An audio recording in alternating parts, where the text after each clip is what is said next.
Alright, please tell me this is better.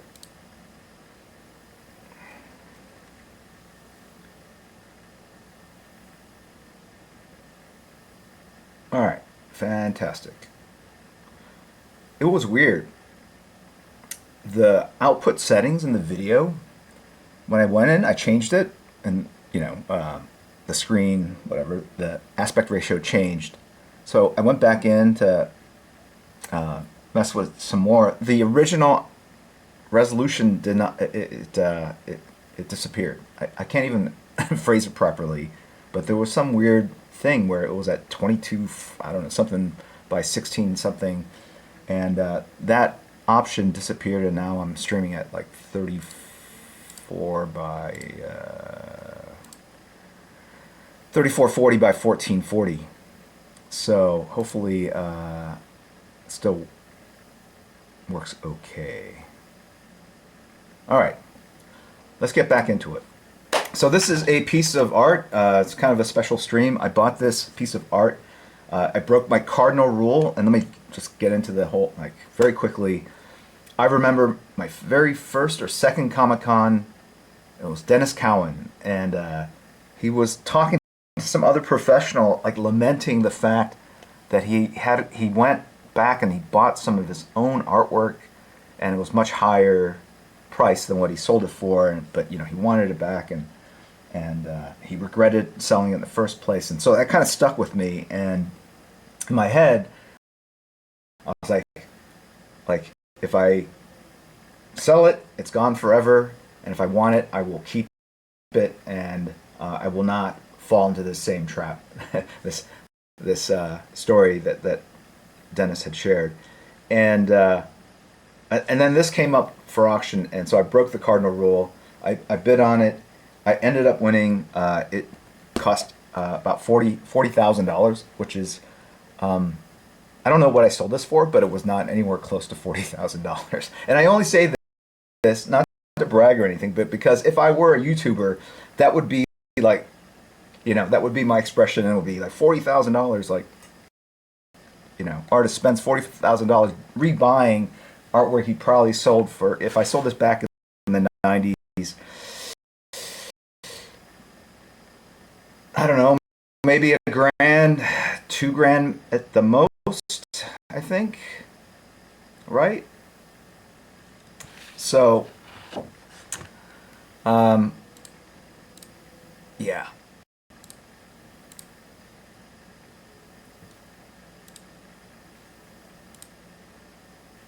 So, it's definitely weird.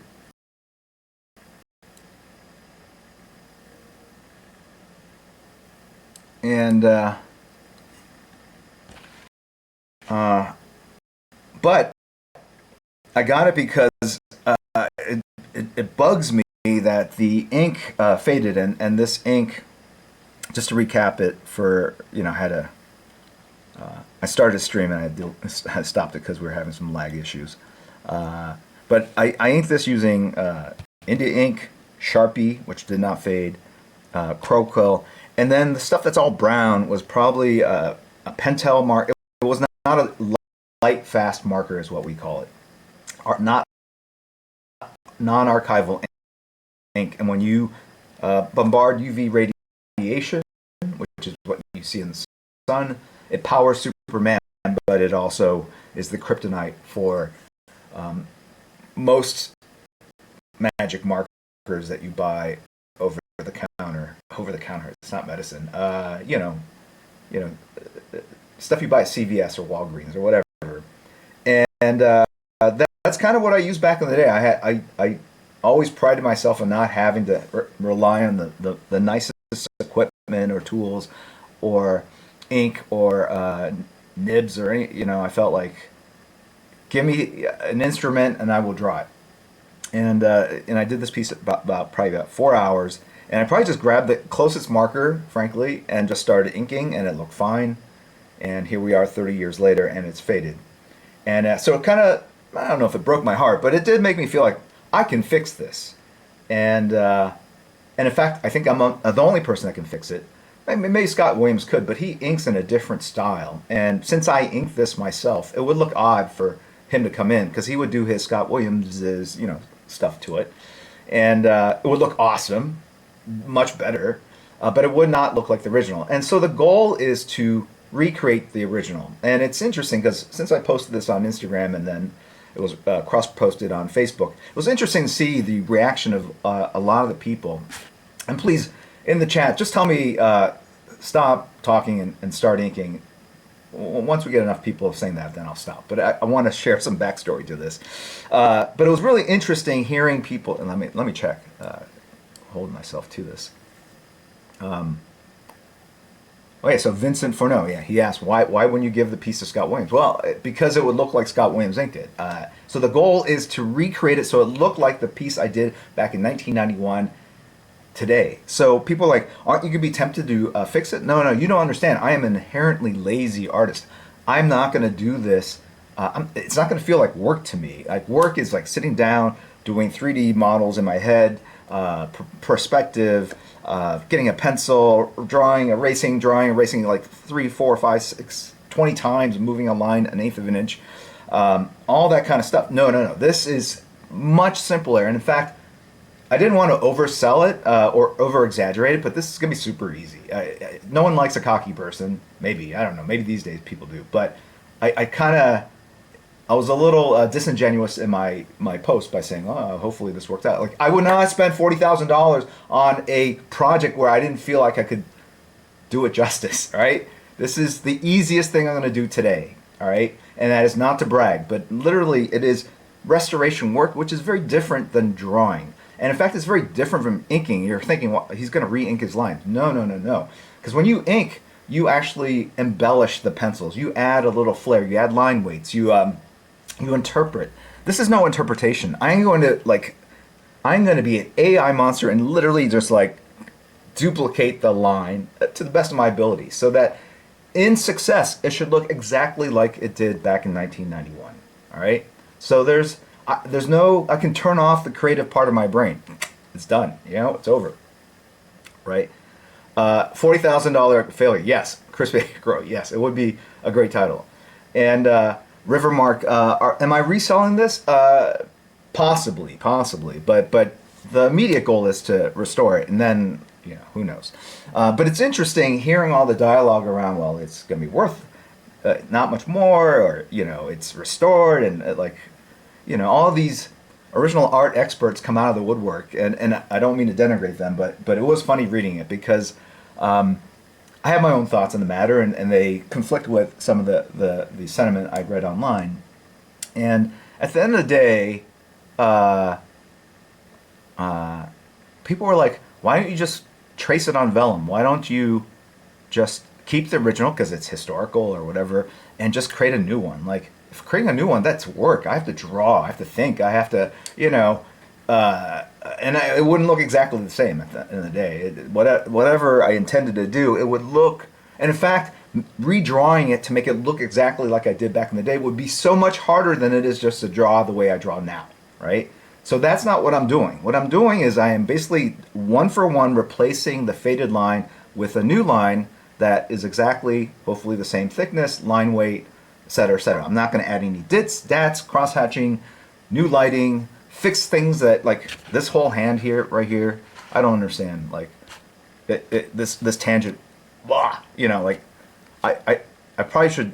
They shouldn't have even been there. And in fact, I kind of knew at the time, and it still kind of sticks with me today. And anyway, so I did this piece back in the day, about 4 hours. The reason why I used faded ink is probably that was the closest marker. It was a tight deadline, had to get it done. Boom, boom, boom. I'm working on it, and it was inspired by a painter, Beverly Doolittle, right? Someone in the chat said that. But basically, she did, I think, these white birch trees. There are fantastic paintings of these trees, but if you look closely, you would see like Indians. There are no Indians in here, although I'm very tempted to hide a Goku somewhere in the background. Whatever. So maybe I'm breaking my cardinal rule about adding something, but maybe. No, I'm not going to do it. No.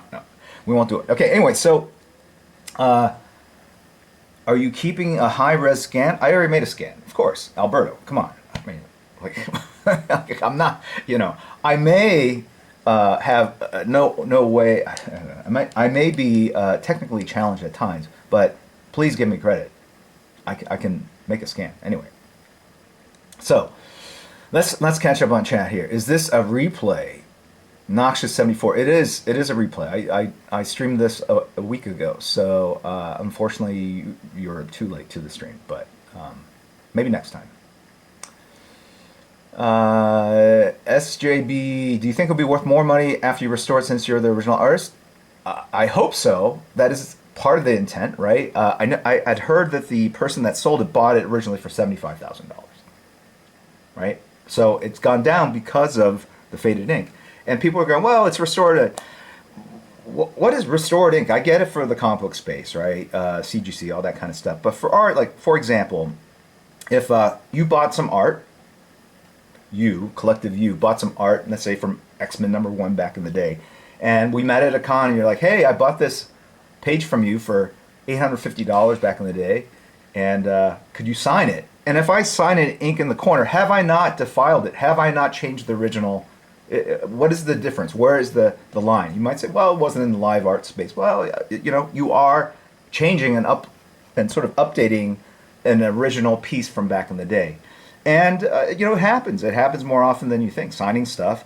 The other thing would be, what if only a small area had faded? Not a line, but just like a small little patch of whatever, for whatever reason. If I filled that in with ink, would that sort of break the originalness of it all? But the truth is, I have touched up art from back in the day. Things are fading. Sometimes, like, word balloons fall off the pages, really old stuff. And what I've noticed is that some art collectors also play this, they find the angle. They will find an old layout that I did back in the 90s. They'll buy it on the cheap, and then they'll give to Scott Williams to basically do finishes. So he's inking something I drew 30 years ago. And is that whatever. So I don't know what to say. Other than my final sort of sentiment to share about original art and people that are experts on Jim Lee original art or my original art, I hate to say speaking of myself in the third person, is none of the stuff that you see inked by Scott Williams has anything that I drew on it other than the blueprint that was completely erased. There is nothing on that page that was put down by my hand. All right, let that sink in for a second. Because I think Scott Williams, if there's anyone that's going to take vellum or create a blue line and re-ink it, Scott Williams could take the cover for X-Men #1 and re-ink it. Like, it would be the closest thing to the original because it is the, like, you know what I'm saying? Like, anyway, yeah. Go find Scott Williams. He's the man. You should be talking to him. Anyway, so if I sound defensive, it's because I couldn't understand the logic behind a lot of the sentiment, and I just think it's weird. So Voodoo Magic, if the original artist is doing the revision, then I think it should be fine. Well, if I weren't the original artist, I don't think any artist would want to restore or revise artwork someone else did. That makes no sense, right? And I think the only person that could would be the original artist. And share a story about Frank Frazetta, not comparing myself to Frank Frazetta, but I know that he kept repainting his canvases throughout his lifetime, and he didn't just sort of restore it, he was redrawing, repainting things, changing things, like don't do that. So I get it. All right, let's see. Correct, yes, KB Bradshaw. Everyone has an opinion. The only opinion that matters is... I thought a lot about that too. Like, market value. Like, basically, I presume it will go up in value. Because someone will go, that's awesome, I want it. And that is the driving force behind the market economy that we all live in, right? At the end of the day, the prices are determined by more or less supply and demand. On a very simplistic level, right? Even the concept of money, NFTs, Bitcoin, all that kind of stuff, it's all because we agree that there's value in it, and that is a huge, it's a turbocharge to any economy to go from a barter trading sort of economy to one that has actual money. But I actually have a question about money, and I wish I knew more about it later. And remind me, Kingdom of Heaven, Ridley Scott movie, Money. Though I have a question about that, I want to sort of pose to you guys and hear your thoughts. So remind me later, okay? Let's go back up and all right. Kitty Cars. I could listen to you talk for days. If only I could convince my family the same thing. The story is cool. Batman 5300. Damn, I was born in 91. Okay, you are kicked out of chat. There's no one, can't have anyone that young. Boot him. Epic Line 87. You're going to give this away at the end of the stream, right? Okay, spoiler alert. You got me. Like how amazing would it be? Like, if I were a YouTuber, for sure, I would do it. I would be like, double it and give it to the next person, or whatever that stupid phrase is, right? I'd go like, have this and X-Men #4 cover art. Thanks. Enjoy.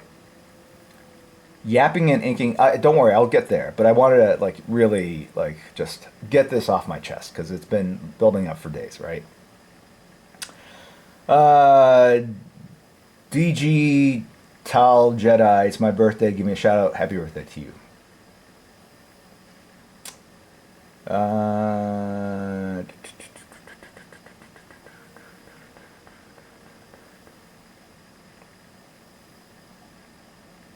Pandemus, aren't you worried you're going to ruin it? Absolutely not. I don't know if I said it in this take or previous takes. I forget at this point. But I would not spend $40,000, my hard-earned money, on a possibility I could restore it. This is the easiest thing I'm going to do today. I think I already said that. So yeah.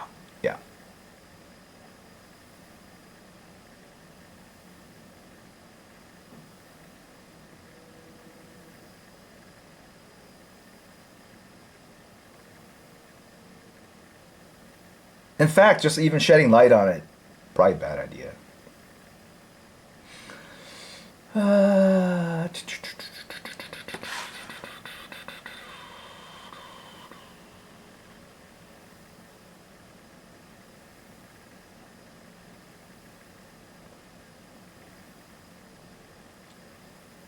Luca G86, come back to Italy. I was just in Italy, but on vacation. Venice and Rome. Fantastico.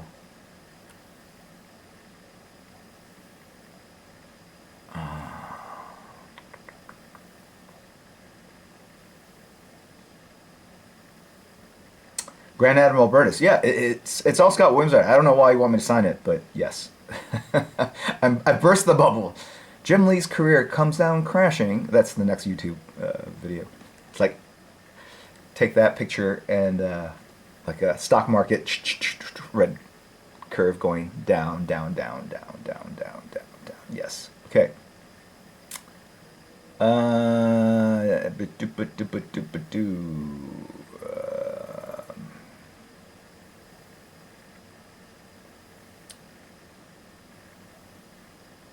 Will this go to Albert when you're done?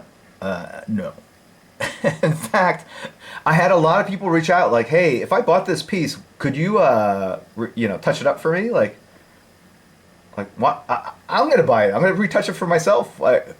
Retouch for I shouldn't even. There shouldn't be a sentence with those words in it. I will restore it myself. Correct? And I had, I think, 3 or 4 different people sort of reach out to me like, I get what you're doing, all right? But if anyone should do that, it should be me. So, anyway, all right. How frequently do I purchase your old artwork? Oh, so Neo, yeah, so the story I wanted to share is at the very beginning of my career, maybe the first San Diego Comic-Con or second, I remember listening in on like a conversation that Dennis Cowan was having with another professional, just sort of kind of lamenting the fact that he went and rebought some artwork he sold years ago, and he rebought it at a much higher price, and it kind of bummed him out, but he wanted the piece back. And I sort of made the decision, the rule, and my cardinal rule: do not do this. Do not sell it and then, come back and spend a lot more money to buy the artwork you could have just held on to. So then I said, the stuff, I'll have a pile of stuff I sell and the stuff I want to keep. And if I sell anything, I'm not going to rebuy. I will not fall into this trap. And here we are 33 years later, and I've done it. But I think this was the prime opportunity. I wouldn't do it for any other piece, but the fact that this is such an iconic piece or whatever, and it has so much that's faded.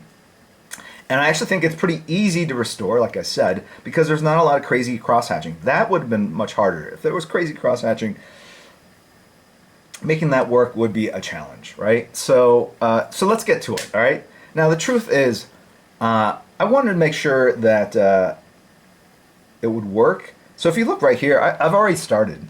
Like, this was all brown right here.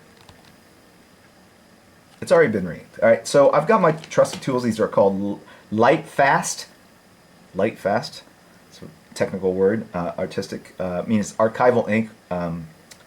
It is resistant to fading. I've got a 0.808, but I think that's going to be too thick. I think most of the things I'm going to use, I'm going to put this aside here, is I think the 01, right? Here's an 01. Okay. And then here's an 05. And you might say, wow, that looks very, very similar. Here is another 01. So 01s are the ones I'm going to use the most, I think. But I do have here's a 2. Right? That looks even darker than the 5. So that 5 might just be on its last legs. And I think I had I thought I had even a crazier, thinner one. Yeah, 005. Here's a 005, right? That's super thin. Okay? I think I'm going to be using a 01 or 02 for most of this.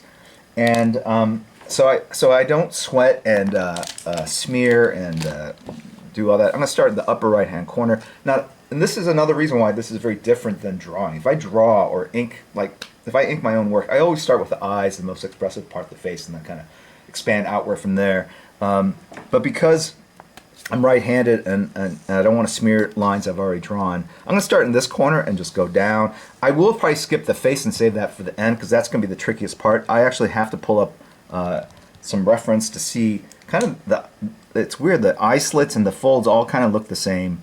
But anyway, so that's where we're at, okay? Okay, let's go ahead and start.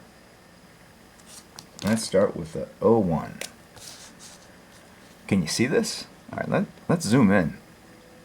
I'm going to zoom in so you can sort of see kind of what's cooking here. All right, see that? And then we take the like a plastic sleeve, put it right here. Now the thing is, this table I have is kind of short. You can't see it, but basically it drops off about halfway through. So if I bend over and lean on the paper, it's going to create a beautiful crease that is very hard to uncrease and restore. So I have to kind of keep my distance. Also keep my big fat head outside, out of view of the camera lens itself. And it's tricky because as my eyes have gotten worse and I have to wear my reading glasses, I want my general sort of inclination is to lean in, but I don't want to damage paper, so I'm gonna have to ink it from a distance. And let's go. Let's start. Let's wish me luck. Okay. And the thing is, because this marker is fairly flat, but you can see see that little dip here, right? So, boom, boom.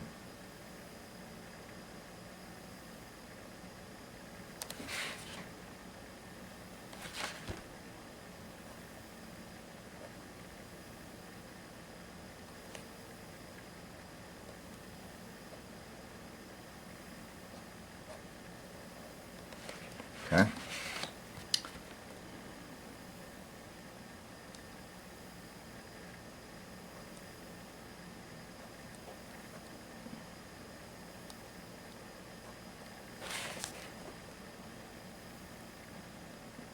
And I love inking on paper. I can actually hear the nib move across.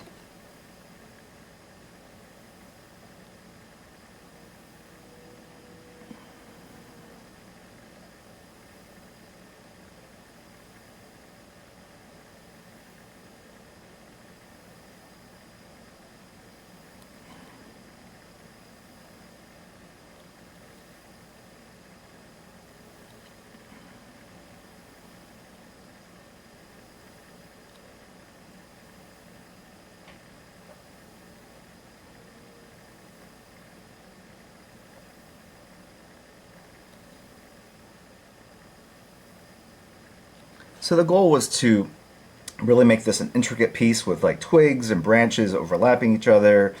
And when we get closer to the bottom, you can see a lot of that. It's actually a pretty complicated piece in terms of all the elements that are kind of going into it. And I'll tell you, inking on camera, after I said like this is going to be the easiest thing I did all day, might not have been the best idea, right? I'm feeling a little of the tension, right? But with each line I put down, I do feel a little more relaxed. And in fact, the more I kind of think about what I'm going to say and talk, the less I actually am sort of focused on the actual work itself, like I said. So, and I don't know if that's the healthiest thing, if that's the right thing, right? Shouldn't I be completely, totally immersed into the, sort of the project? Okay. Since we're talking about money, I'm going to bring this up. Right? You guys all understand. So there was money even in ancient times, right?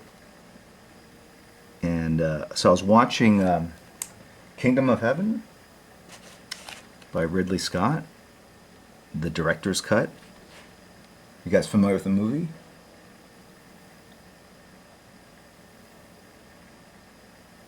I should look up there.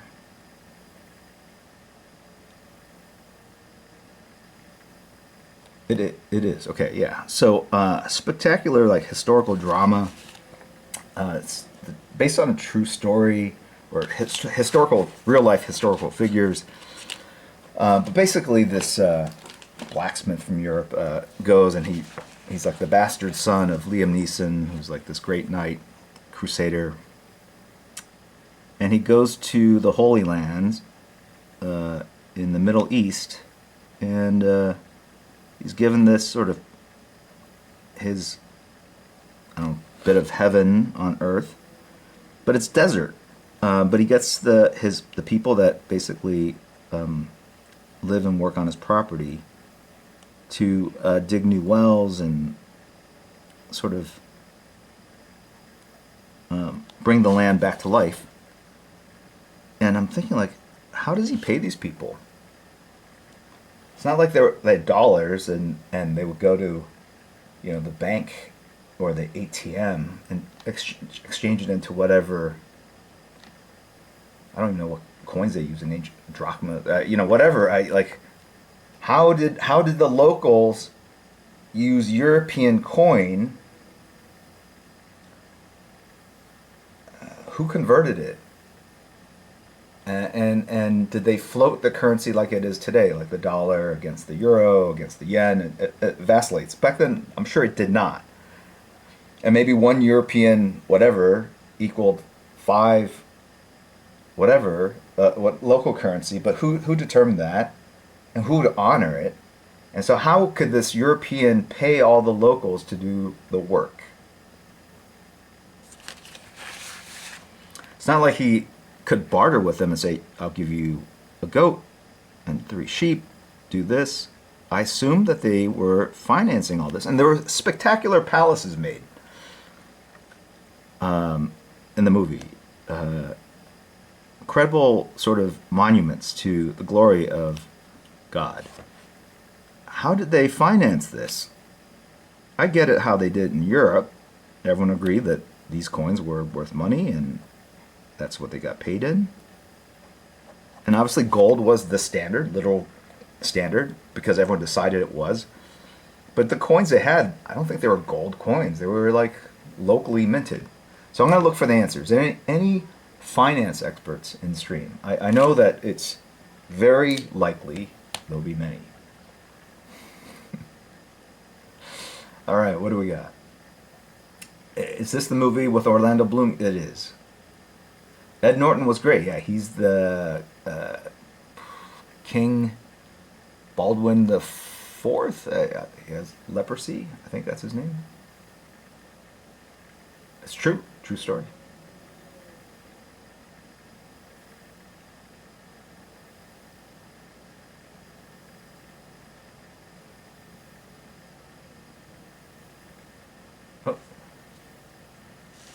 No more camera.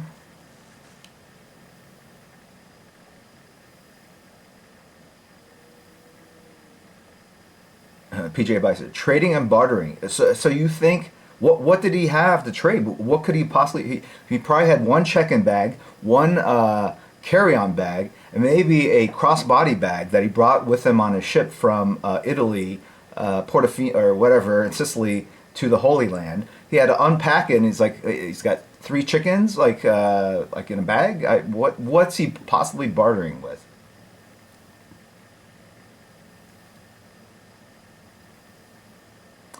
Wade the metal? Yeah, I don't know. I read the Knights Templar were a banker network in the Crusades. Yeah, it got to be some. There had to be something complex to make it all work. Psychic Pillow. Do you think it's harder to get into the world of comics today? Yes.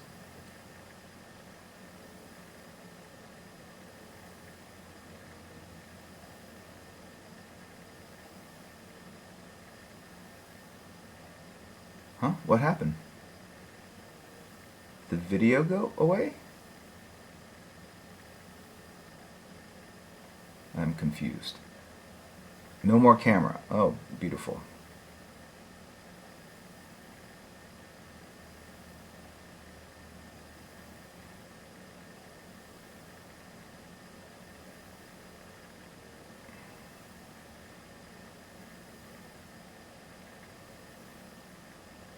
Is the video cut out?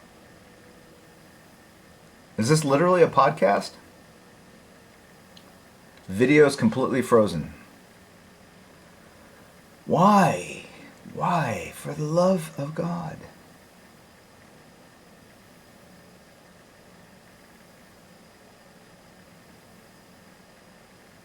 The sound is bad.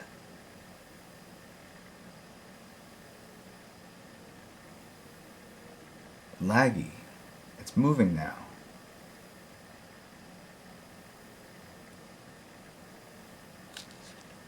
Well, it might have lagged because I wasn't doing anything.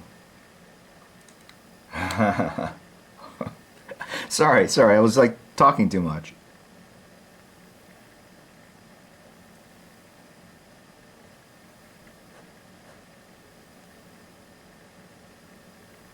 All right, I'm going to forge on ahead and see what happens here.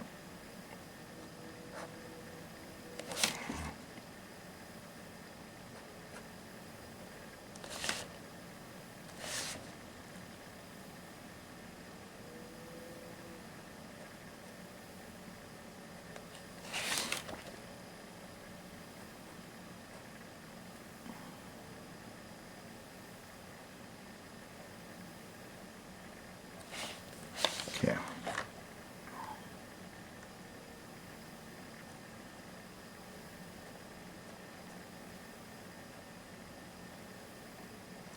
Maybe I'll just be quiet and then you won't, the outer sync audio won't make a difference. How's that? Or just hide my mouth. Same thing, right?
I'll tell you that whatever I think I was drawing, and I think I'm drawing trees. There's some pretty strange trees.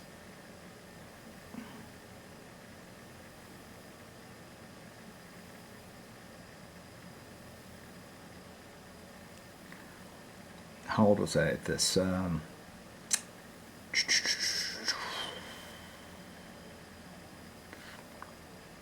27?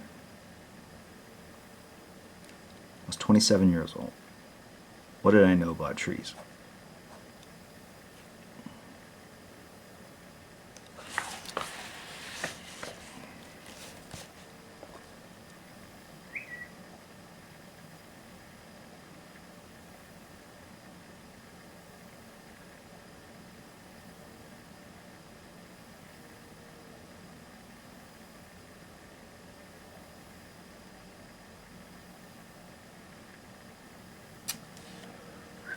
There we go.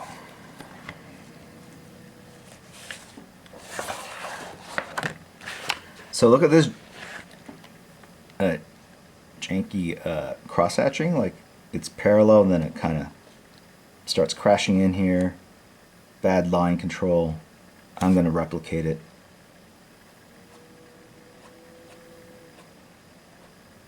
Not going to fix it.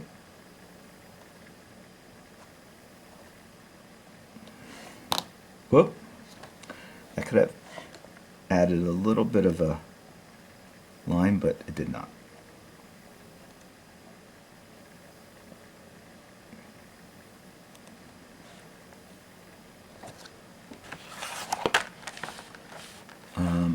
It's good to turn things around so you can basically throw a line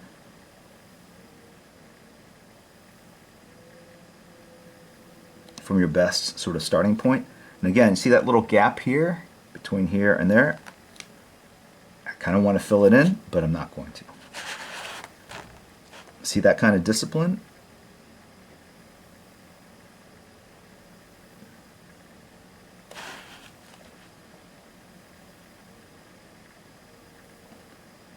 And it's because I was like blasting through this, right? It was, you know, if you're going to draw something 4 hours,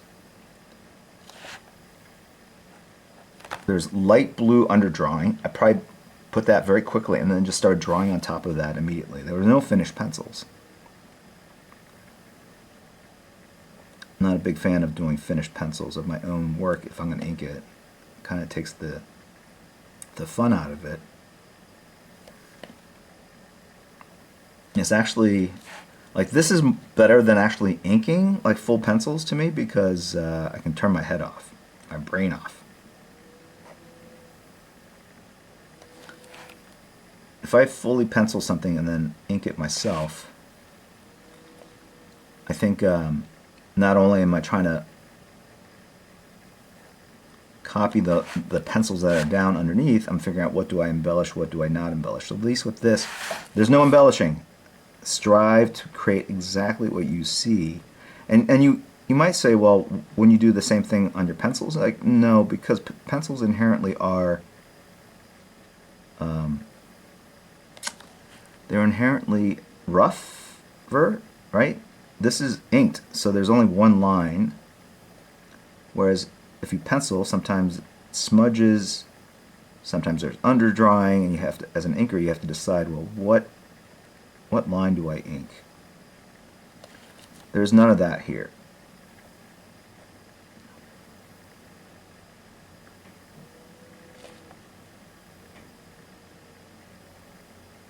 This literally is like a tracing job. But even as a tracer, it takes a certain amount of hand-eye coordination and an understanding of kind of how to create the underlying line that I produced 33 years ago.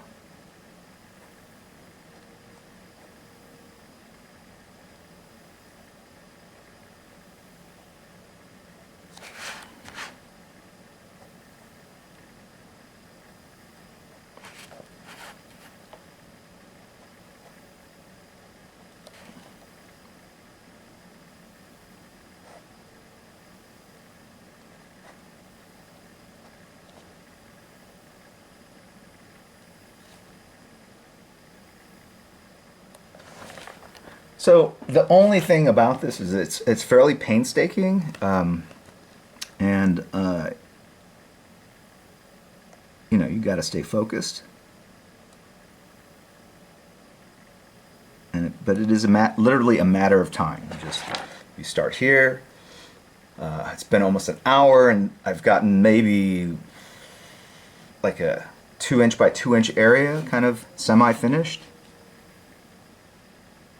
So it's painstaking, laborious, time-consuming. But is it creative? No. I can turn that part off.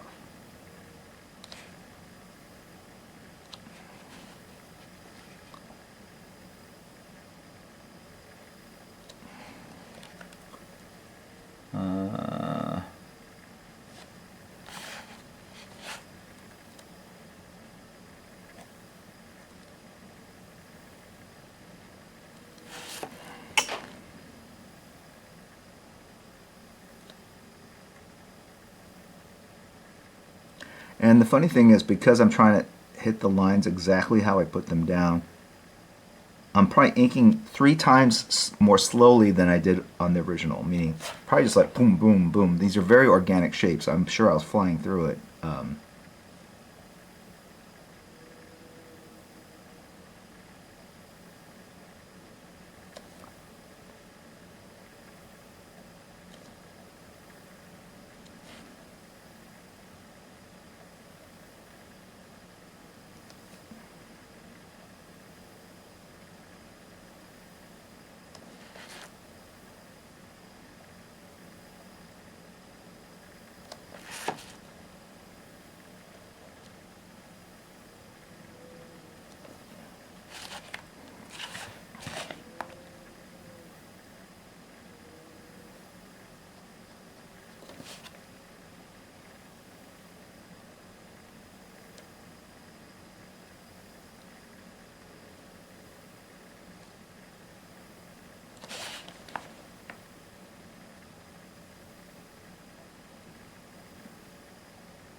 And you can see with this gradated hatching, I actually went through, I was using one marker, and to get a thicker stroke, I basically hit the line a couple times, which is what I'm doing now. Same thing. And since there's a slight blob there, I probably started here and ended there, or started there, rested, and then pulled it. Good question. I think it was this way. Yes?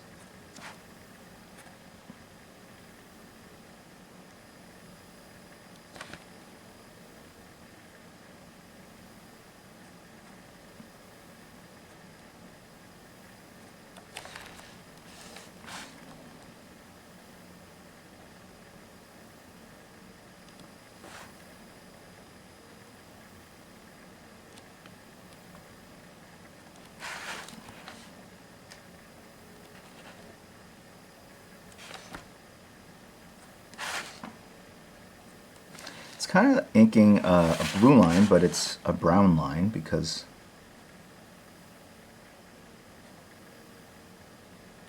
that's what I'm seeing.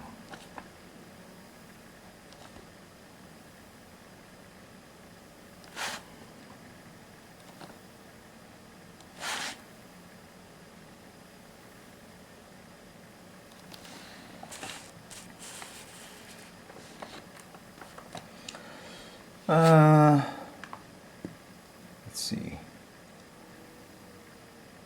Would you consider this type of ink tracing good practice for beginners? It's actually very hard. I remember the first time I tried to ink something that I penciled, just being able to control the marker and get it to output the line I wanted on top of a pencil line was really challenging. Really, really challenging.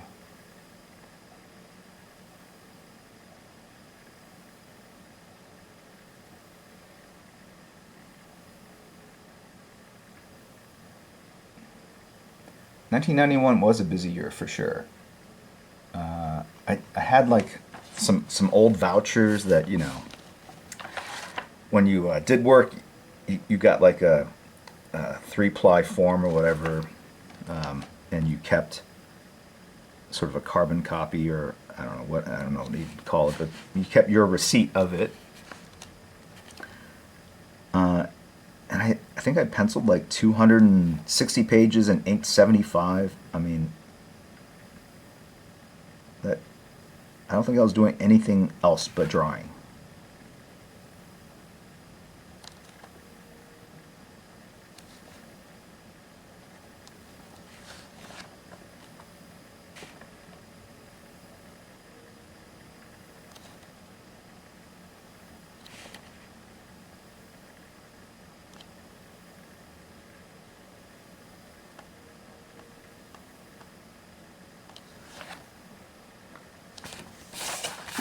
So let's take a look at it. Does it come into life? Let's pull back.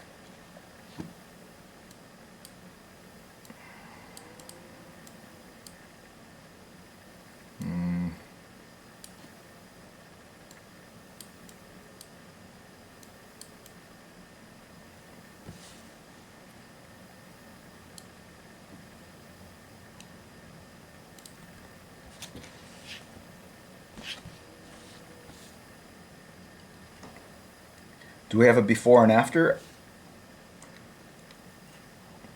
The sum total of it, what's interesting is that you can still see like little bits of brown. So it's a pretty easy fix if you see like. And the other thing that happens with blue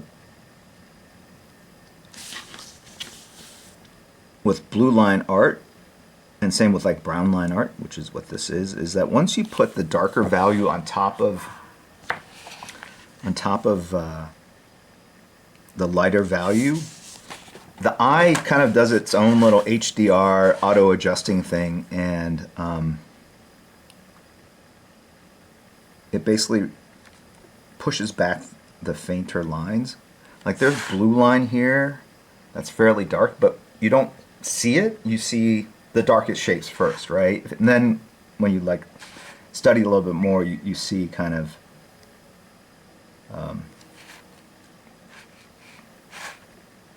the underdrawing and those kind of elements.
Are you guys still experiencing lag or out of syncness? I don't even know what the word is.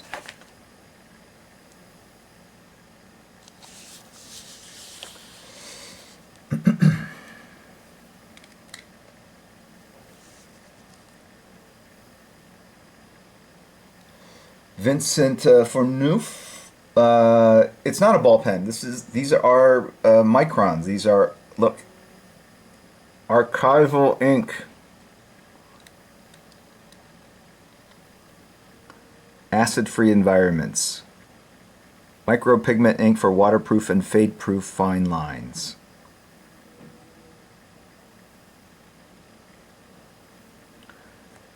I don't think these were a thing back 30 years ago. I don't think they were on the scene back then.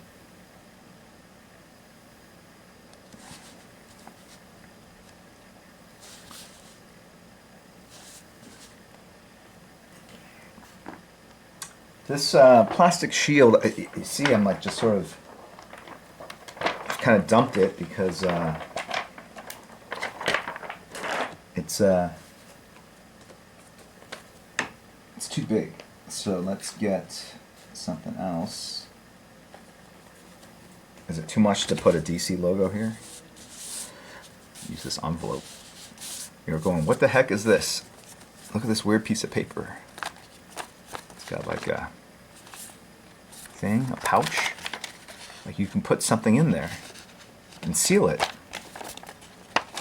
A keepsake holder. Or maybe you put a message inside and you hire someone to transport this physical message to someone else, and then they open it and or get a surprise, like, but it will take like a day or two or maybe more depending on the time it took to get there.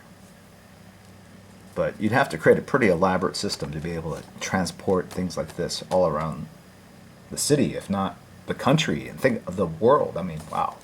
Huge, huge, huge.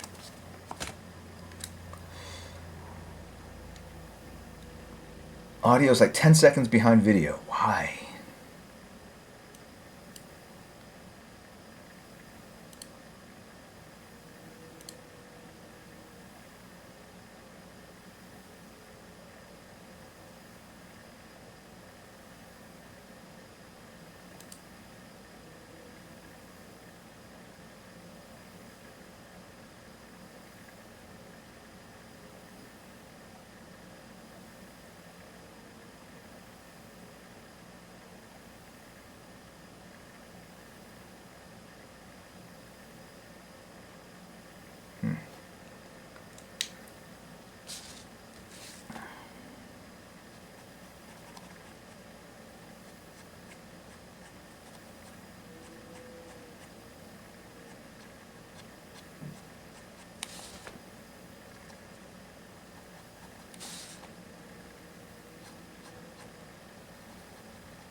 Couldn't resist. Move to the arm a little bit. Right? It's just little by little, it's like all sort of coming together, right?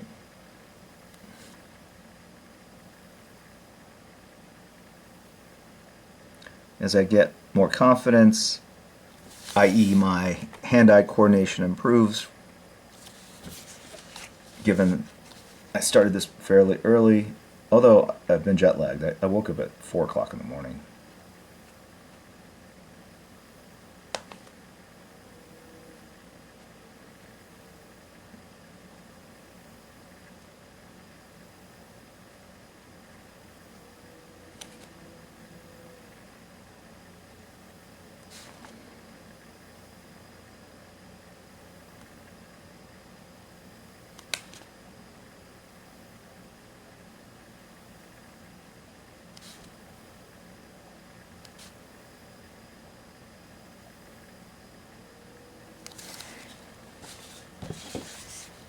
All right, you can see that.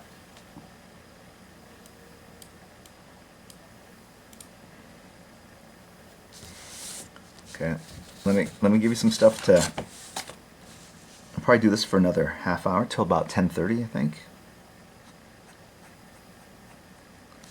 And the goal is not to do it in one sitting because you want to be fresh, right? This is, like I said, it is laborious. It's taxing in that kind of turning your hand-eye coordination to a machine, a replicating machine, right?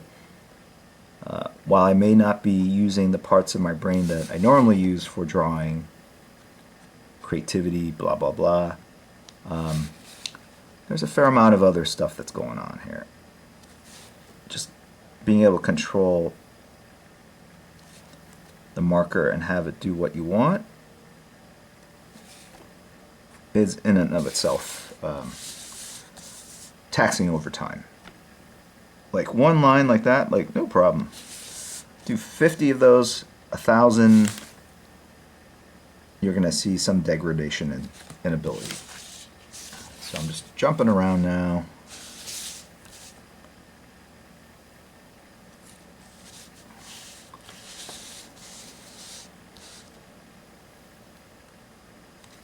Nice thing about these markers is that they dry super fast.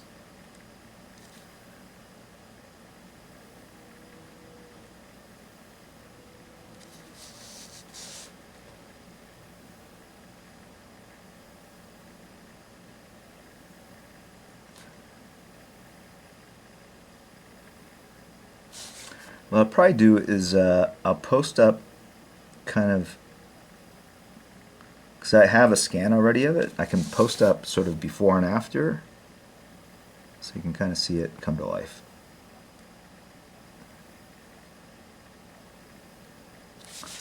And the funny thing is, these dark areas, I did it exactly the way I'm doing it with one marker. I didn't get a thicker marker, I just kind of used the existing marker and just kind of played around the shape to kind of fill in that area.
So these holding lines, like on the shoulder pads and stuff, they're going to make the biggest difference.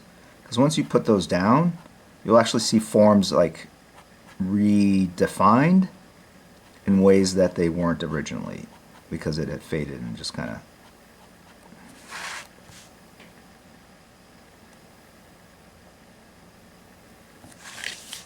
Right? Now that shoulder pops out of the background, whereas before it was very flat.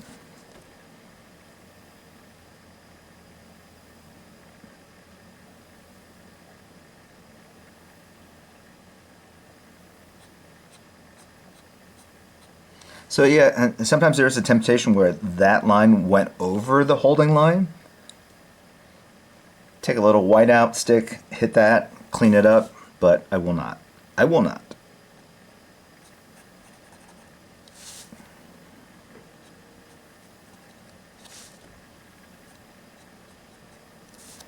Oh, off frame, sorry about that.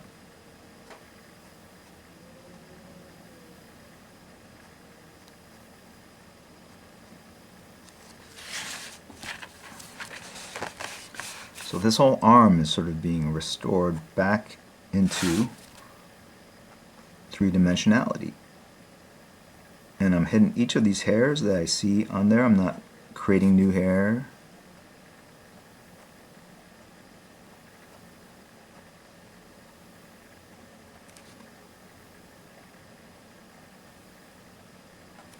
Let me tell you, when I was working with Scott Williams on X-Men, maybe the early X-Men stuff that we did, I inked the hairs. But I was like, it's so laborious, like re-inking every little hair. And I just stopped doing it. I said, Scott, you know how to ink hair. I don't want you to spend the time inking every little dit and dat that I put down. I'm just going to basically put an arm like this.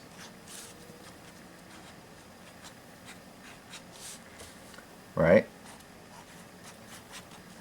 And where instead of doing like little hairs like this and expecting to ink, and the problem is also once you put that, start putting like black lines on top of the pencil, again the eye auto adjusts and like the pencil lines kind of fade. It's actually hard to see that. And so usually when he inks, for that reason, he has a dark photocopy of the original next to it, so he can kind of see what was there before he inked it and basically kind of contrasted out the underlying pencils.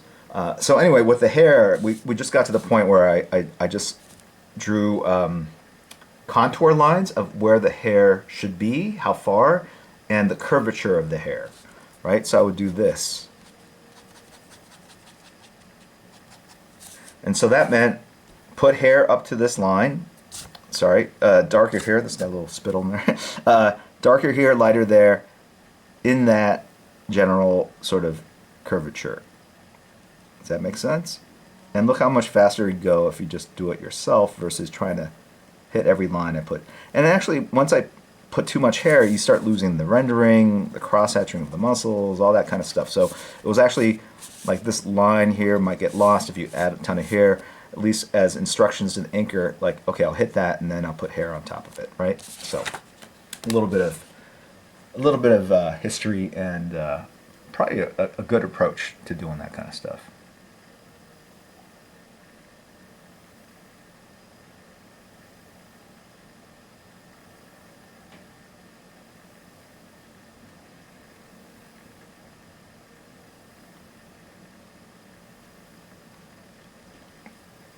You guys are talking about scanners. Let me tell you, the one I use is it's pretty good. Let me. It used to be like 10 grand a pop, but they've come down in price quite a bit.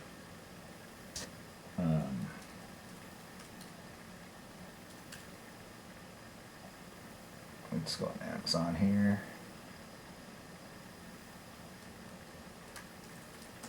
I think it was an Epson scanner, and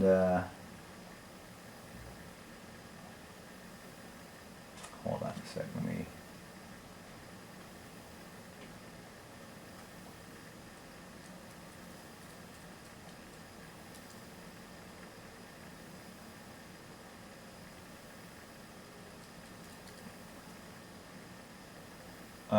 Yeah, it was the Epson DS 50,000. Why they need 4 zeros? Why not the Epson DS 50 or 500? But 50,000? Why not just make it 50 billion? That would be a friggin' awesome name for a scanner. I'm using the 50, the DS 55 billion. Anyway, this thing is it's $1,700 now. Back in the day, I think they were about 10 grand. Still pricey, but very fast. Can scan this kind of size paper very quickly.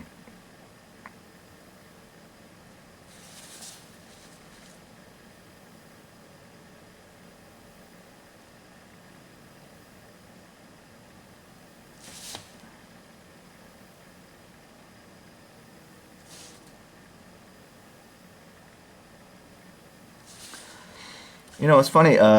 We're talking about kind of how laborious it is to like trace over pencil lines. It's a fact. It takes Scott Williams longer to ink a page that I draw for him than it does for me to pencil it. If they're super complicated. If it's a very simple, fast thing, obviously contrasty without much cross-hatching, faster to ink it.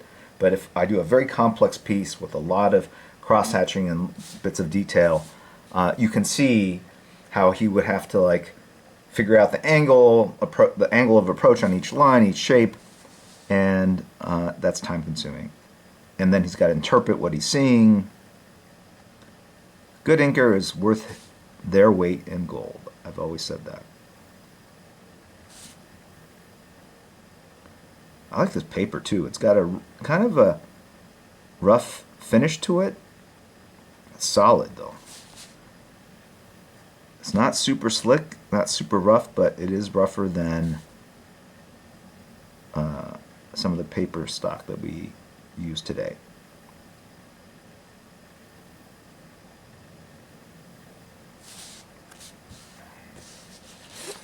Look at that arm. It's coming together.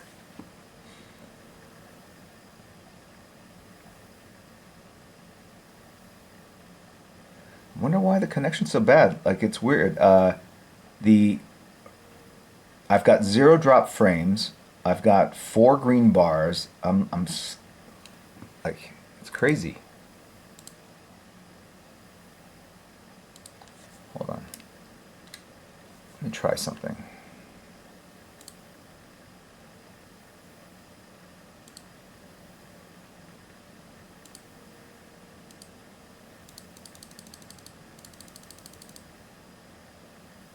Let me drop down the bit rate.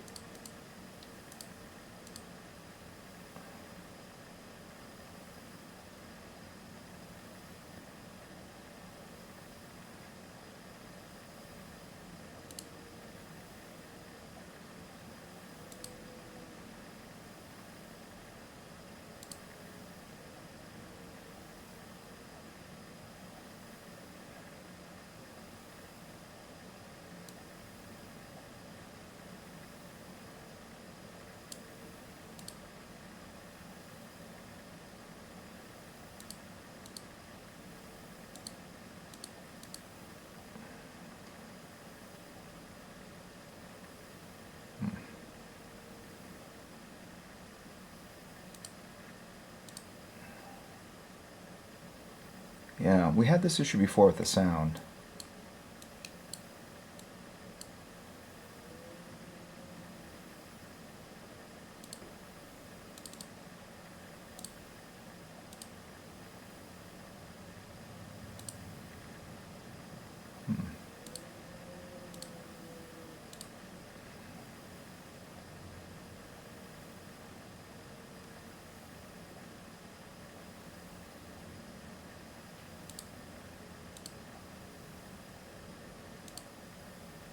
The problem is you're saying that the audio is lagging. Let me do a quick Google search here.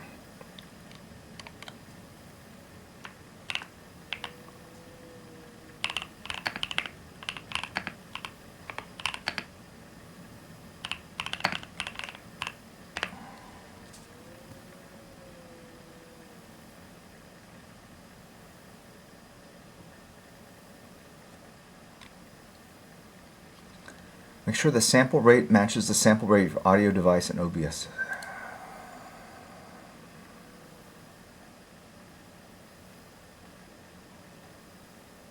Device timestamps. Okay. All right, let's try this.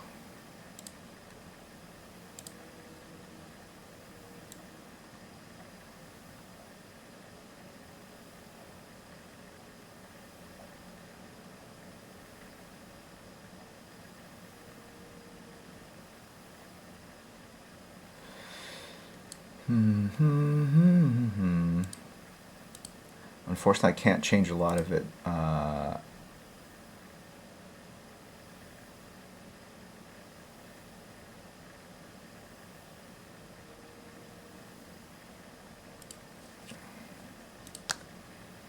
Is that any better?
Never mind. All right, I'll turn this back on.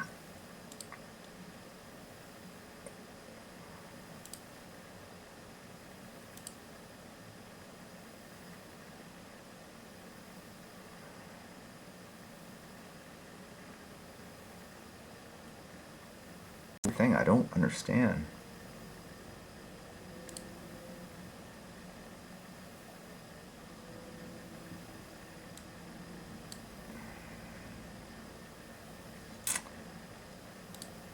And look, I've changed nothing from previous streams, so it's very perplexing to me.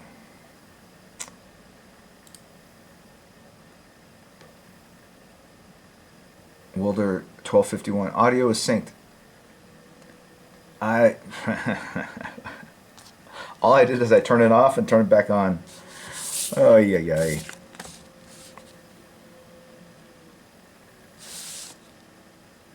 All right. Can you see this? No. There we go.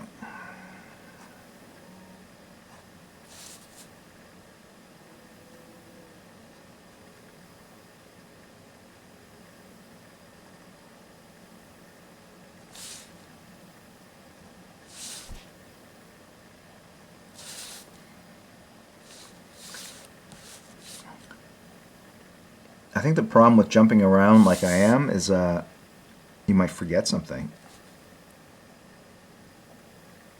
And when you're done, you like go, oh, wait, there's one there. I forgot that. Right?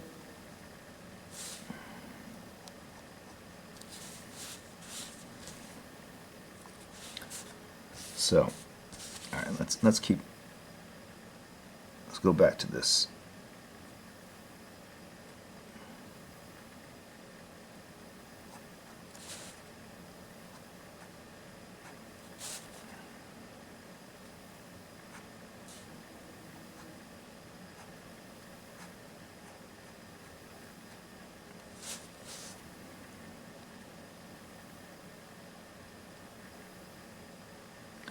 Like I'm turning my neck all sorts of crazy angles.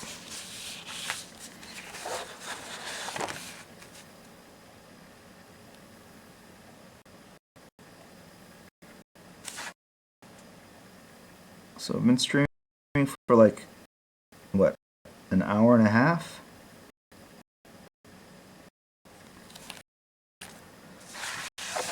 And I would say I've got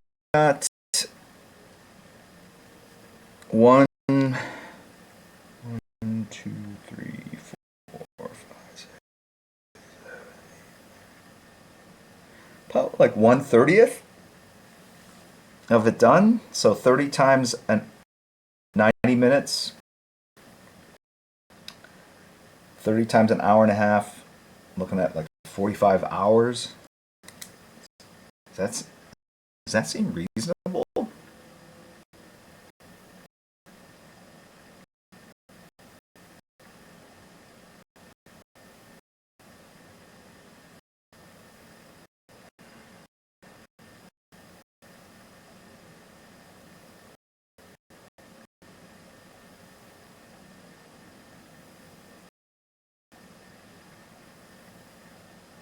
You want me to clap?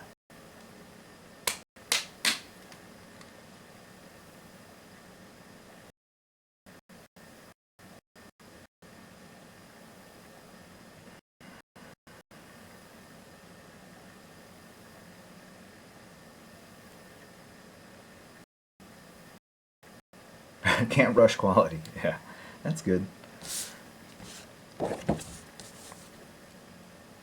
Tell that to the editors. It's like, hey, where's the cover? You're late. Can't rush quality. KB said so.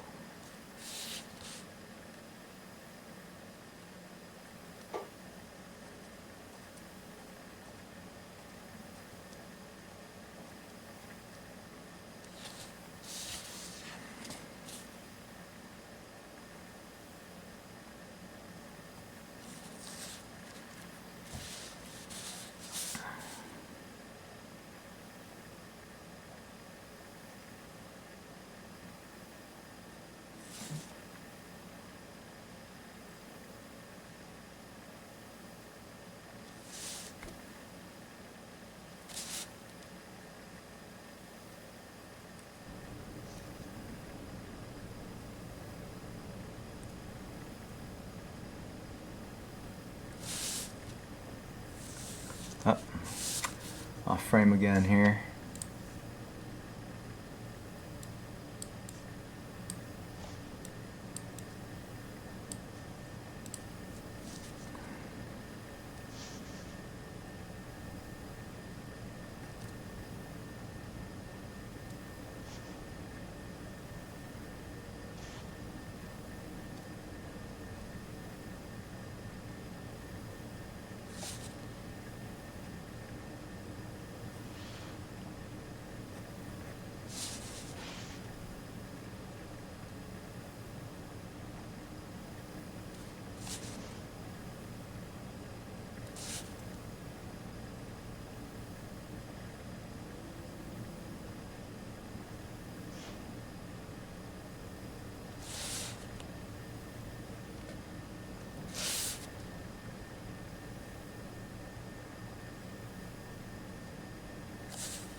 Let's take a look. I've got to do. I wish. It's a good thing that the length of our arms are. That our arms are long enough so that we can put things away, so we can see them in focus. Imagine if I needed it to be double. Let's take a look. Quite a challenge. Yeah, it's coming together. I wish. Like, you look at this. It's a good thing that it's all like nebulous. The length of our arms. I'm going to do a little bit more. Our arms are long right enough here. so that we can put things away, so we can show see you kind of them in focus. What happens is we imagine if I needed progress to be double the length, it would be. It does kind of quite a challenge. Yeah, it's coming together. Like, you look at this, right? It's all like nebulous. It's empty. Say, if there were a professional restorer, I'm going to do a little bit more, and just right here, I want to show you kind of what happens as we probably move even more slowly. Make progress. Probably have like a microscope. It does kind of come to life. It's one of those things that, not microscope, magnifying glass, right? I would have to say, if there were a professional restorer that had the hand-eye coordination and could do this, I think they'd probably move even more slowly, but they'd probably have like a microscope, you know, one of those things that, not microscope, magnifying glass, right?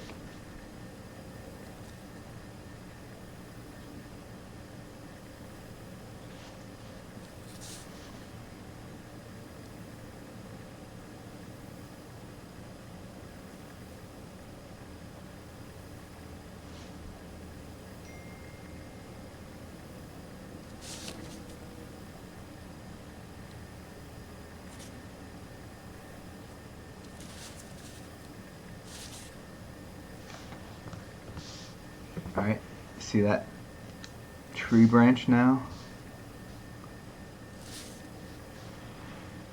It kind of changes everything. I don't know, man.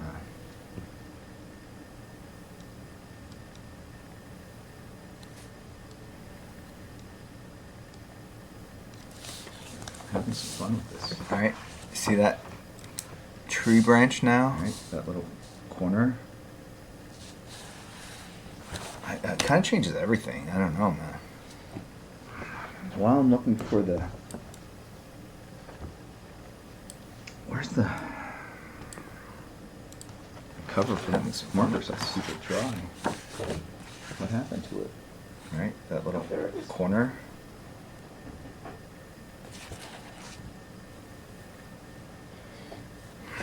While I'm looking for the... Where's the cover for the marker so I can keep it dry? What happened to it? Let's close this up for a second. Commercial break. DC Compact Comics. Fabulous format. Size of digests. I guess manga books, maybe. Young reader. But put the whole saga. Let's close this up for a second. Commercial break. DC Compact Comics. Fabulous format. Check it out. Whoever size of digests, I guess, came up with this, manga books. Fantastic idea. The fact that it took us so long to sort of discover this size and format. You put the whole saga. It's a shame. In your back pocket. We're there. It's kind of cool. Right. And still legible, although I need glasses. But check it out. Whoever I'm out of tune again. Came up with this. Fantastic idea. The fact that it took us so long to sort of there's some Raiders. Discover the size and format. Here? It's a shame, but we're there. All right. Artwork by Andy, rated with a party at 28. Thank you very much. I appreciate it. I'm going to turn audio on and off again because that seemed to help. I'm out of tune last time.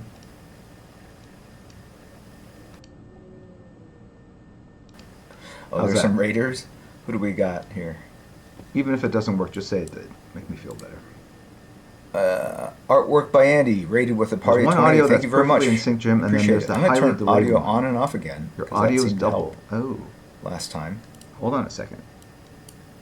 Oh. Audio input. Okay. How's that? All of a sudden now they're two running. Why? I did nothing. All right. I tried to turn on this camera audio, and it wasn't obviously working, but now it is. This is perfect. Yes. Touch nothing. Yes. Okay, thank you. Welcome to the end of the stream. No, we have fixed it. We have solved one of the problems of the world. We should all collectively feel better. Do nothing. Ti prego, do nothing.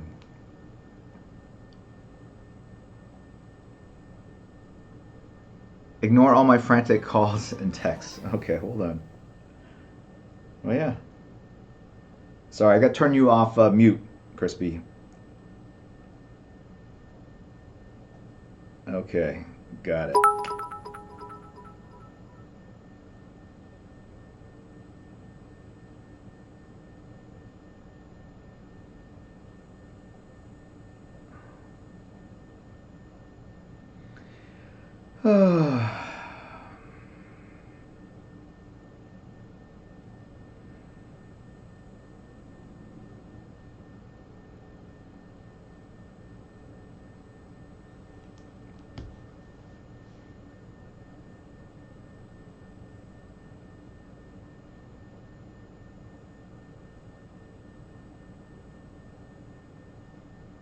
Okay, let me catch up on stream. Let me thank some people. Let's thank some people who support the stream. And I'm gonna mention a couple haters too. No, Nova Prime X. Did I draw any GI Joe covers? No GI Joe covers. The weird covers I did at Marvel, like I did a Nam cover or two, I think. 3 Transformers covers, Conan covers. I'm sure there's some other weird ones, but never did G.I. Joe. Thank you, Scree Ankh, for gifting sub tier 1. The Less Cool Nader Tot, thank you for supporting the stream. Artwork by Andy, thanks for the raid. Fig Studios, Chuck Arnold 3000, nerdops.net, not a real Viking. Pandemus, thank you guys for supporting the stream for quite some time. Chuck Arnold 3000, 62 months. Yikes. I mean, awesome. That's a long time. Makes me feel old. Kanger Banger, thank you. Hey mods. Oh yeah, we should thank the mods. We've got Crispy Egg Roll and PK, I saw. I don't know what happened to Kirihiko, but I think she's had other plans. SM Cardi 313, Spooned, Jack Crow, gifted a sub. When It Rains, Acid Short, Jeff UTV, PJ Bicer, Trevor Kai with the cheer, Crimson Leviathan as well, DMS Design, Daniel J. Bosco, the Crimson Leviathan, Book and Red 1442, D. Calvin, Funny Bob 85, Fagora, Bobby Jones, and Pima, the Con Professional, Spenny G, and What the Fan Art. Thank you guys all for subbing, supporting the stream all these years. Funny Bob 85, 81 months in a row. Wow. DJ D. Calvin 82. I'll see you at Terrific Con, Baltimore, and possibly New York Comic Con. Correct. I will be there. Daniel J. Bosco, also 81 months. Is that how long this has been going around? 81? 82? Is that the max? Holy Arts and Crafts Batman, going to be in London for 6 months for work. Are there any cons in Europe that are worth checking out? I think Thought Bubble in September, I want to say. Lucca Comic Con in Lucca, Italy in October. Angoulême, usually end of January, February in Angoulême, France. I think MCM has already passed. Ignite Comics, I'll see you at San Diego Comic Con. Will be my first time. Awesome. It will be my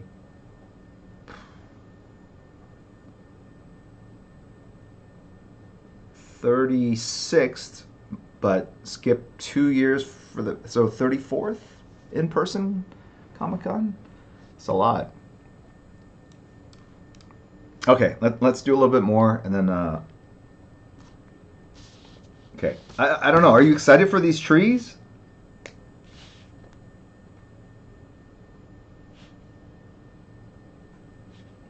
I do have to adjust the line weights because if I see a little bit of the brown, I know that the line I put down is just on the thin side. I mean, you can mess with this. Wow. I mean, you could spend more than 45.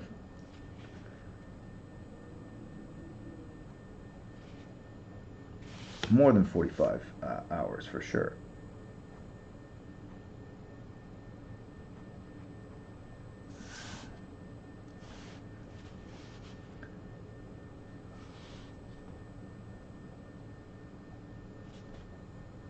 Here, let's zoom in.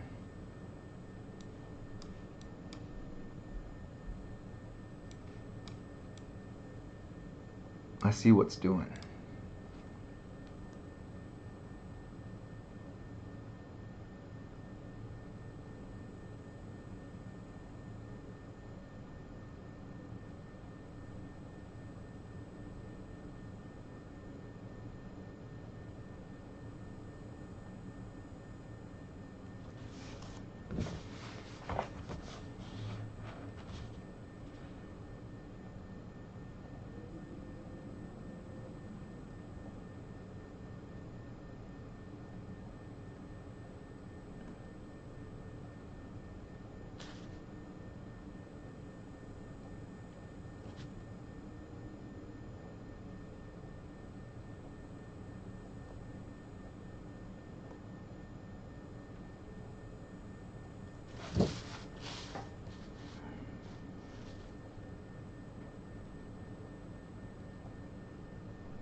You know what's interesting? I don't know if I could have done this back in '91, meaning if um, kind of restore with this level of hand-eye coordination and control. I just didn't have it within me. It was all energy and forward momentum. It's like crate, crate, crate, crate. Draw, draw, draw, draw. Things look funny anatomically, maybe sometimes. Doesn't matter. Keep moving forward. Create, draw, draw. Draw, learn. Fail, relearn.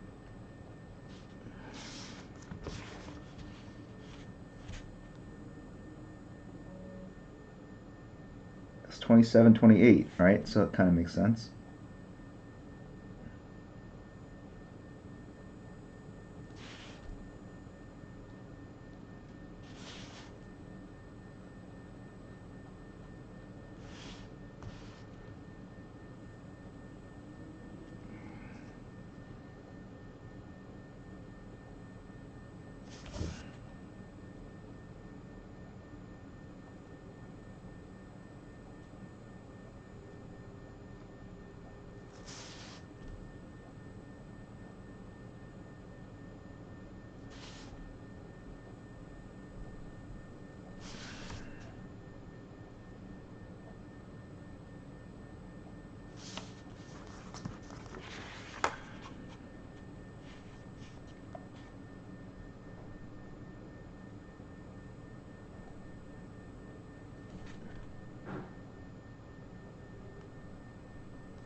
Okay.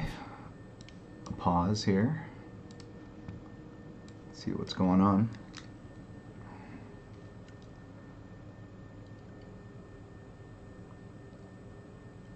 Can you show the whole art? Yeah, why not?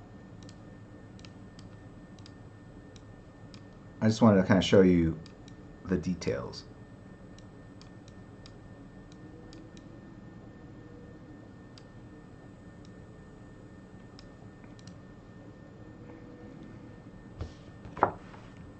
All right.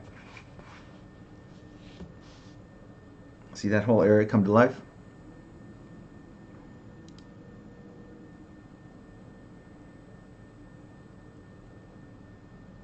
Thank you, Goblin Door 2007. Pity 83. Was it a hassle to get this artwork back? I won it at auction. I had PK be my ghost bidder. As I was on vacation. I was in Europe at the time, 9 hours ahead. And if I PK, correct me if I'm wrong. Like I went to bed. I couldn't stay up till whatever 4, whatever time it was. So I just said, look, this is the maximum I think it's probably worth. Hopefully I'll win because no one else, everyone else would be buying it for what it was, and I think therein capped the value of it. I was wanting to go a little bit above that because I felt I could unlock more of the true value of this piece through restoration. And then I went to bed. I was exhausted. I woke up and I was the winner of the piece. So was it a hassle? No, it was a dream. Oh boy, sorry. I am excited for the trees. Me too, Crispy. Me too.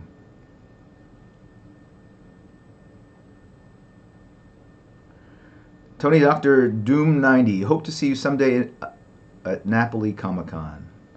Anch'io.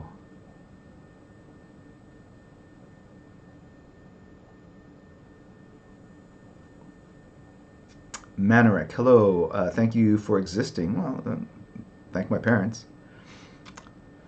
They kind of willed me into the world. Gambit is my favorite hero and motivated me for drawing during so many years. Awesome. That is a very kind sentiment. Thank you for sharing. Appreciate it.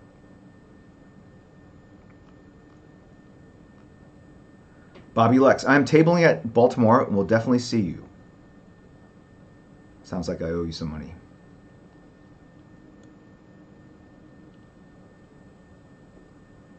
Doc Awful MD. I was 10 back then, loving your work on X-Men. 10. I can't even go there. I can't even think about that. It's too sad. I mean, sad for me, not for you. I mean,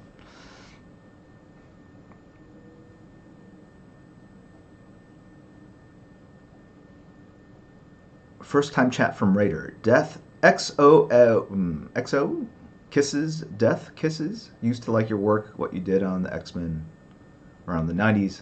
After that, you kind of tailed off, lost interest. Now you suck. But the 90s stuff ruled. Embellished your chat. I know that. I know the subtext. Yes. It's already looking better, says KB Bradshaw. I hope so, because otherwise it's a colossal waste of $40,000. Epic Line 87. PK, just charge it on your credit card first. Well, let's just say Bitcoin is your friend. No.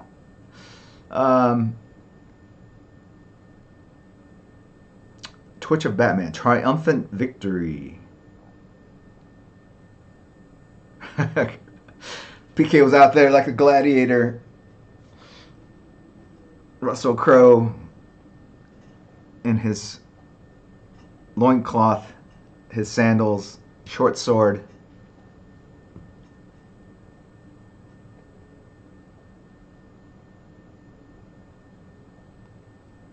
Super J fan, will you resell it after restoration?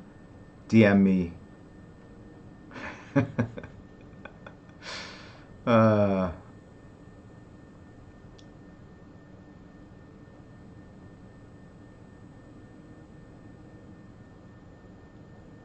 if you call something you like, you better make sure it's epic because you're going to look like a clown if you call something absolute and it sucks.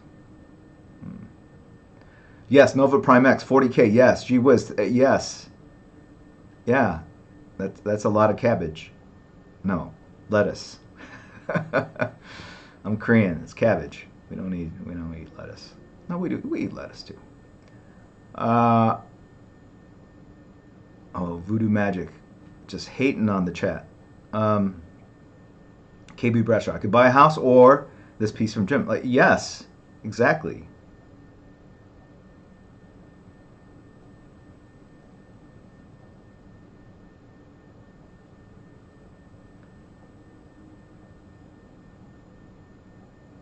C. Mullen, Florida visits next year.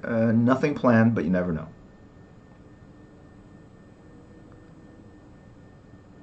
Bo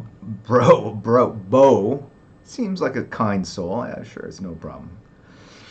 Where a house is 40K, you can buy 40 homes in remote parts of southern Italy. They're selling them for €1 a piece. That's how I'm gonna parlay this. I'm gonna take this. I'm gonna resell this. Take my winnings, my profit. Go to southern Italy. Buy up a village. Find craftspeople, artisans from around the world that are comic book fans. Bring them in. Pay them with sketches. Restore this village, and then we're gonna create a massive B&B comic book B&B village. I'm just making it up. I don't know if you can tell. Leland, yes.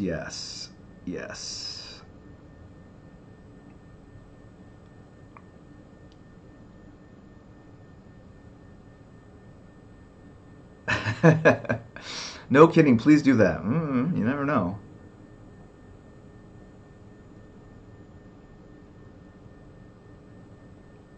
Let John Romita Jr. tell you how good pizza is in Naples. I've been to Naples many times. Lovely, lovely city. Even more lovely folks, people. Astounding food. Birthplace of pizza. Spaghetti alla puttanesca. Fantastic.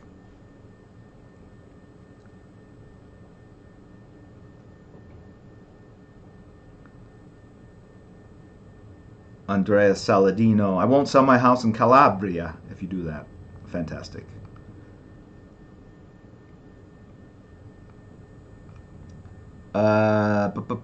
Voodoo Magic. How much do you charge for restoration? I don't think there are any other pieces like this, to be honest. Like I said, I remembered this. This was not like, it was just like, boom, we need something. All right, I'll do it. And then it's like, grab some art, some markers, and just start, drawing away. It's a pinup. It goes fast. Probably one of the largest pieces of Wolverine that I did.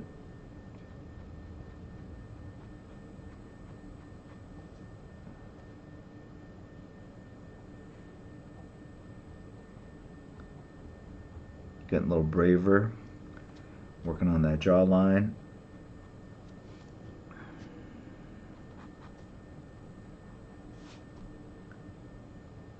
Can you see that? Yeah, here we go.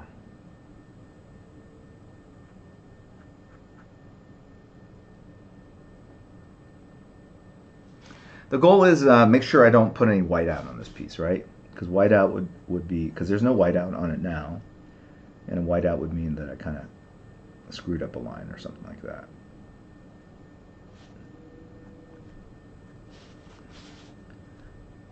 Three dits here, 1, 2, 3.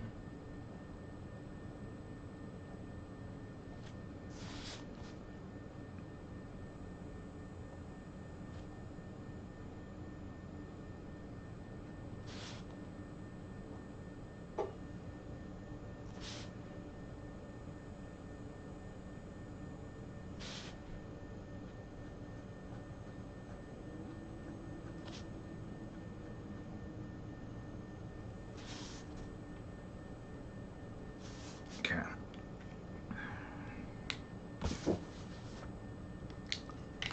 Oh shit! It screenshotted the before and after. Does anyone have that? Of this little corner?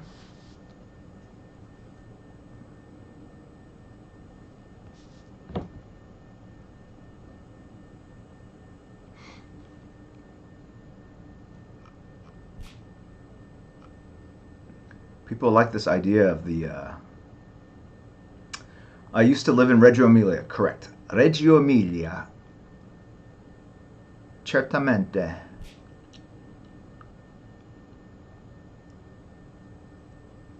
KB Bradshaw. I think we have to sell both cards to afford this piece. I don't know.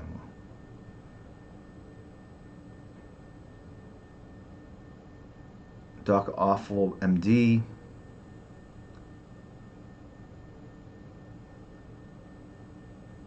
By the way, Superman 205 is my favorite Superman. That's the second issue of my run, correct? Yes. For tomorrow. Maybe you already told, but is it due to sunlight that it's so faded? Yeah. So UV radiation in sunlight will discolor and fade non-light fast ink. I am using light fast archival ink, so should be all good. Did you ever use that stick on shading stuff they used back in the day? What stick? I'm not sure.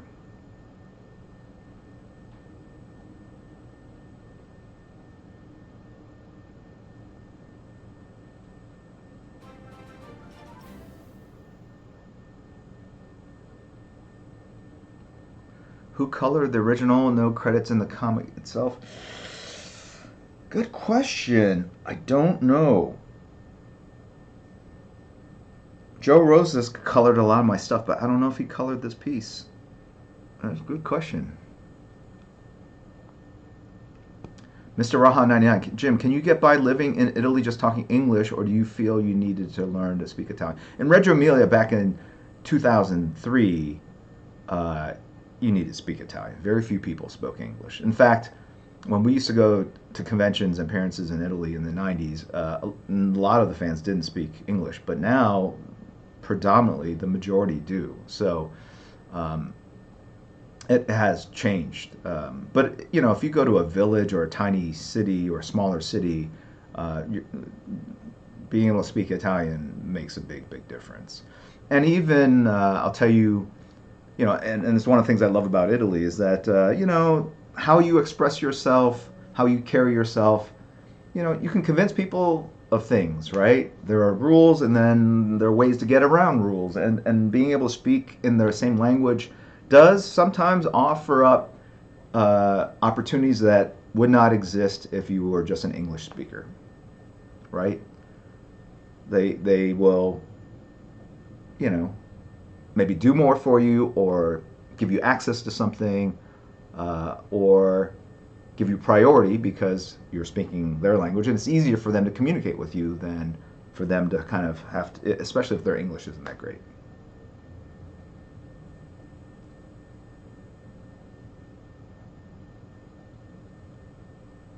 But even if I was speaking English sometimes, depending where you go to a restaurant that's very touristy, they're just on autopilot. Like it's almost like they've memorized a script, and even if you speak with them in Italian, like you say, like you know, vorrei una insalata mista dopo la pasta. You know, I want a mixed salad after the pasta, which is the order in which they eat. They still will bring me the salad first, and then the pasta, because they know Americans like to eat salad as an appetizer and then the entree. And it's like, I expressed it in Italian. I thought it was pretty clear, but maybe they don't understand me. And that, you know, my accent is horrible. Schifoso, as they say. Horribile. All right, enough. Okay. 204 is the classic cover and looking over the Metropolis. Okay, great. Thank you. That's right. Okay. I saw Alice Sinclair today at Dutch Comic Con. Lekker. Jim, do I speak Spanish? Only at Taco Bell. Speaking of languages, I'm learning Korean, says KB Bradshaw.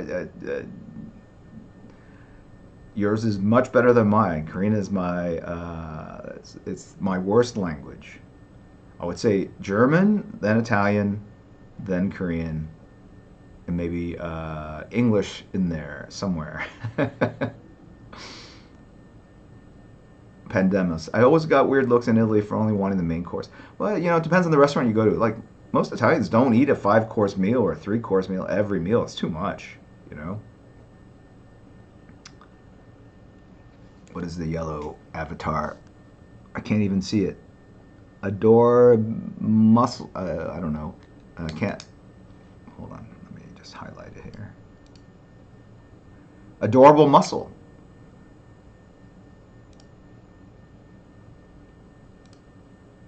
Bist du ein Deutscher? Adorable Brussels.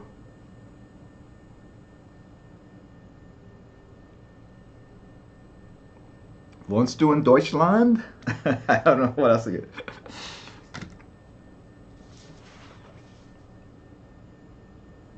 Wir spielen Fußball. Kommst du mit? That's the very first sentence I learned in German. First lesson. Gut genug, as we say.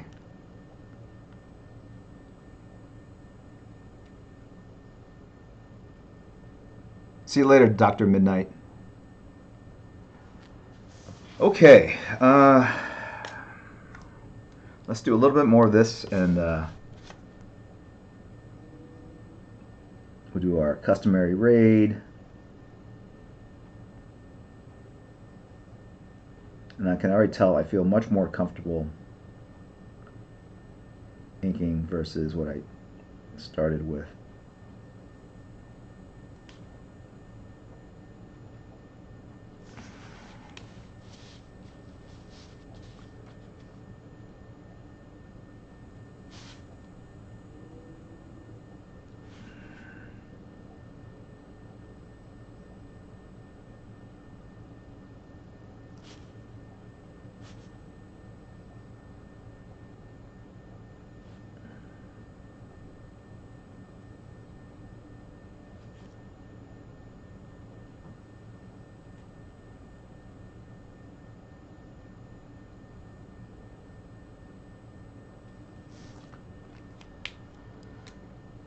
Grill time for me. Nap time for me after this.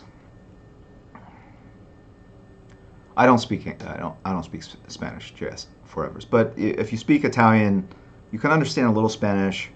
There's a lot of commonality between all the Romance languages, but they're also false friends, so you have to be careful.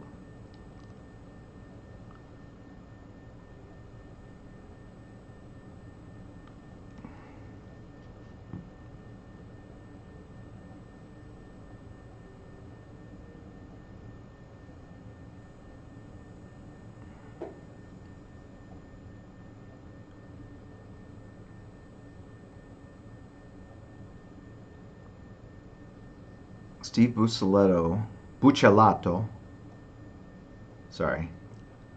Steve Buccellato a questo fumetto colorizzato? Is that the word? Verb? Colorizzato? I don't know, making it up. Sometimes the guess works.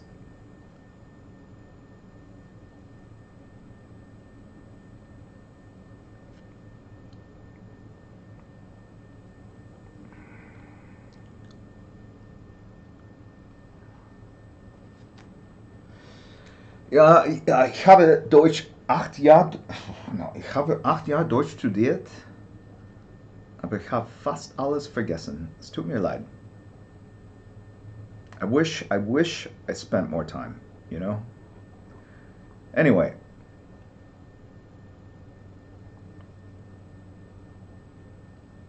Thank you very much, Tony Dr. Doom 90. But I have a really bad ear just for music in general. Like I'm tone deaf, so I know that plays a role in it, unfortunately.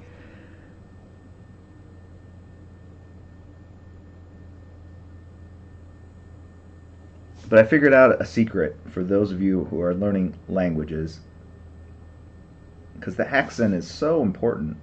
Like, just, I'll give you an example. I was at Luca Comic Con, and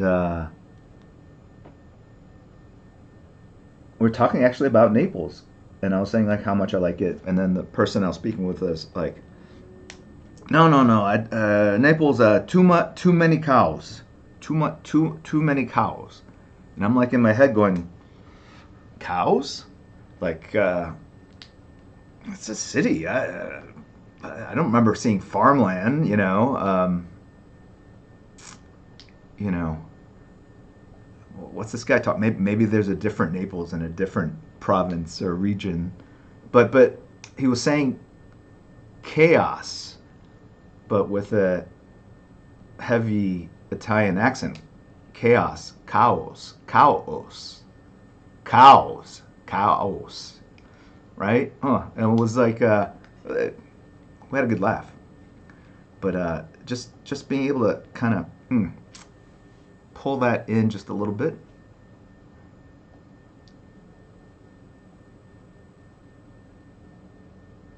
Exactly. Too many cows in this world, contributing to global warming.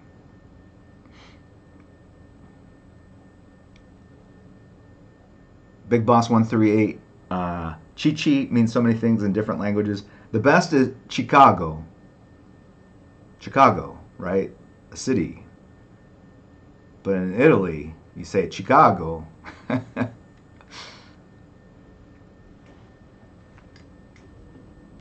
The Italians will.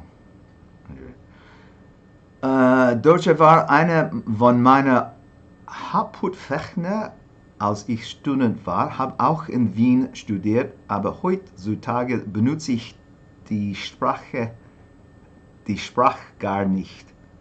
German was one of my main subjects, I guess, as a student, but I also studied in Vienna. Today, I use the language hardly at all.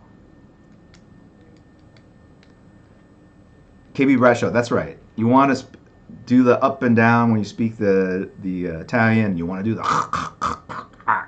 when you speak the German. It does actually help. Andrea Saladino, don't say that. Cagare is a verb to defecate. First person singular is cago, mean I defecate. I'm using the more polite term. Chi means here. So Chicago means I am defecating here. Fantastico. And you thought you were just seeing art restoration. Just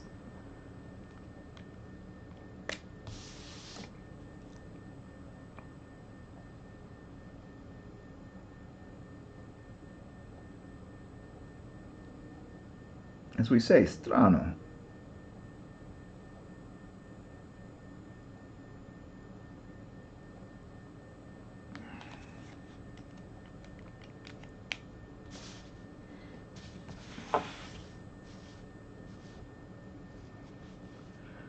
I just said the name of the city, Andrea.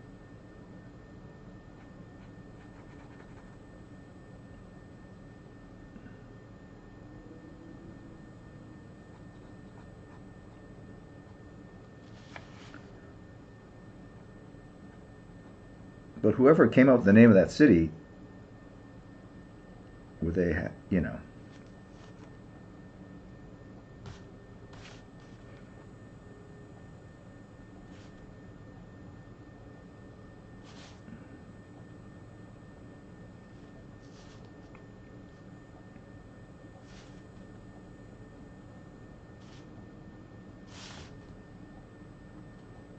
Everywhere I look, little brown lines.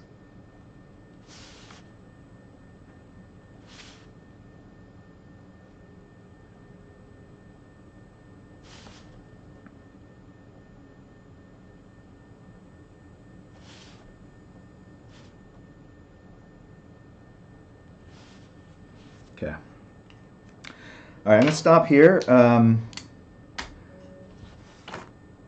no giveaways, but let me just share that I've got a couple things I want to plug. An upcoming store signing, July 5th, I believe, is Friday, at Torpedo Comics in Las Vegas, signing with my son Lucas Lee Garza at Torpedo Comics, 1 o'clock p.m., signing his creator-owned comic Wallow. So check that out if you're in the area. If not, I'll see you guys at TorpedoCon in early July in LA, and then San Diego Comic-Con late July. And that's it for the summer till Baltimore. Oh, no. Terrific-Con in August. Excuse me. August 16th, I believe, that Friday or Saturday. I'm there. Check their website. And then Baltimore in September. So it's a fair amount of traveling, a fair amount of conventioning, whatever. I don't know what the term is. But let's thank our mods. I want to thank Crispy Eggroll for harassing me on my phone. And Poop Kid, PK. And obviously all the people that tuned in. And I will probably stream again next weekend. I'm trying to get back into the rhythm of things. I say that all the time, but I need to because there's a lot of stuff I need to do, including this. And certainly sitting here in front of you all virtually or remotely doing this. I did like a quarter panel. Like, let's take a look. It's...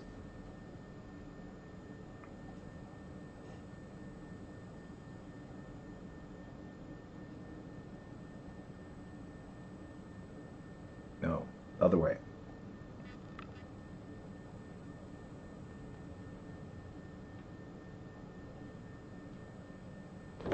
But I will scan it and drop it into Discord chat. I don't know if I'll put it on Instagram, but I'll put it on Discord for sure. You guys can see the progress of this as I kind of make my way through.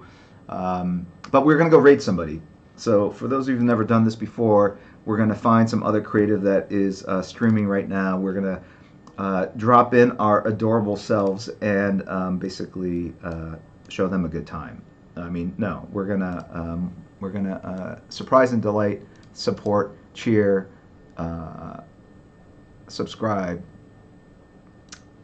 and all that. So thank you very much, and I will catch you guys soon.